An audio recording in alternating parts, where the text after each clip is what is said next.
tapi kita ingin mengetahui lebih lanjut Pak, dengan diresmikannya BRI Taipei Branch ini, sebetulnya apa sih Pak makna strategisnya dan kemudian kenapa memilih Taipei sebagai lokasi ekspansi internasional berikutnya? Oke, terima kasih pertanyaannya. Selamat pagi semuanya, pemirsa dimanapun berada. Hari ini, pagi ini, kita merupakan momen yang penting ya buat BRI. Seperti diketahui bahwa salah satu strategi BRI tidak hanya tumbuh kuat di dalam negeri, ya domestic business, tapi juga kita juga punya strategi untuk expansion untuk di luar negeri, untuk overseas expansion. Nah, saat ini BRI sudah memiliki cabang, 3 cabang di luar negeri. Pertama ada di New York, kemudian kedua ada di Singapura, dan ketiga ada di Taipei ini, Taiwan ya. Dan juga ada beberapa negara itu levelnya adalah rep office gitu ya, representative office seperti di Tokyo, kemudian di San Francisco, juga ada di Hong Kong dan Saudi Arabia. Expansion untuk overseas internasional ini kita melihat adalah dari sisi potensi bisnis ya. Karena apapun yang BRI lakukan adalah semua berdasarkan business judgment. Kita melihat Taiwan ini adalah satu negara dengan potensi yang besar ya buat BRI. Potensi itu tidak hanya hubungan dagang antara Republik Indonesia dan negara Taiwan ya, tapi juga kita melihat bahwa potensi lain adalah diaspora yang di sini berada, kemudian pengusaha-pengusaha Indonesia yang juga melakukan bisnis di Taiwan. Dan yang menarik lagi adalah dari sisi diaspora tadi, jumlah diaspora di sini cukup banyak, 360.000 ya. Dan setiap bulan tuh menurut KDI itu pertambahannya sekitar 3.000 sampai 4.000. Dan setiap tahun itu remitansi yang dikirimkan dari Taiwan ini ke Indonesia itu sekitar lebih dari 40 triliun. Nah, ini adalah satu potensi besar.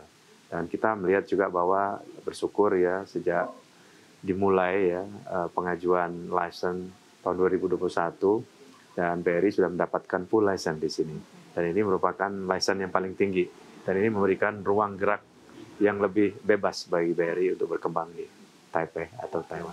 Cukup menarik nih Pak, BRI Taipei Branch ini kan sebetulnya sudah dioperasikan dari tahun 2021, tapi tadi Anda katakan mendapatkan full license. Ini sebetulnya seperti apa sih Pak maknanya? Dan yang menarik lagi, BRI ini menjadi satu-satunya bank dari Indonesia ya Pak, yang membuka cabangnya di Taiwan. Nah, ini lain perbankan apa saja Pak nanti yang akan dihadirkan di BRI Taipei Branch dengan adanya full license? Oke.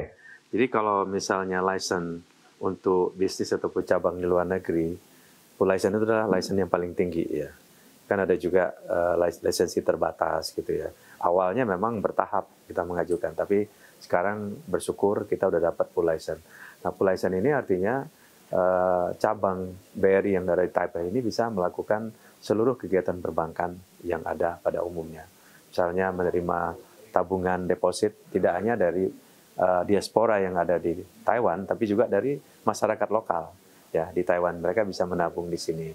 Dan bahkan banyak juga pengusaha Taiwan ini yang juga punya bisnis di Indonesia. Nah, itu related ya, bisnis antara mereka dengan di Indonesia.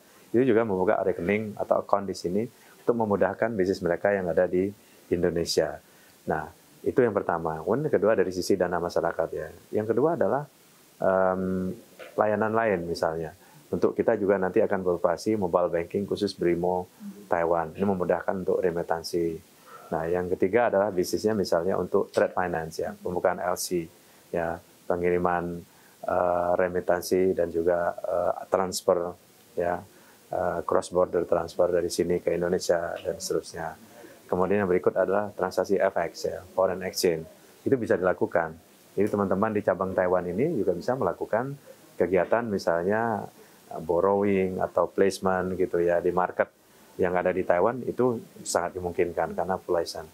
Yang berikut adalah lending, kredit.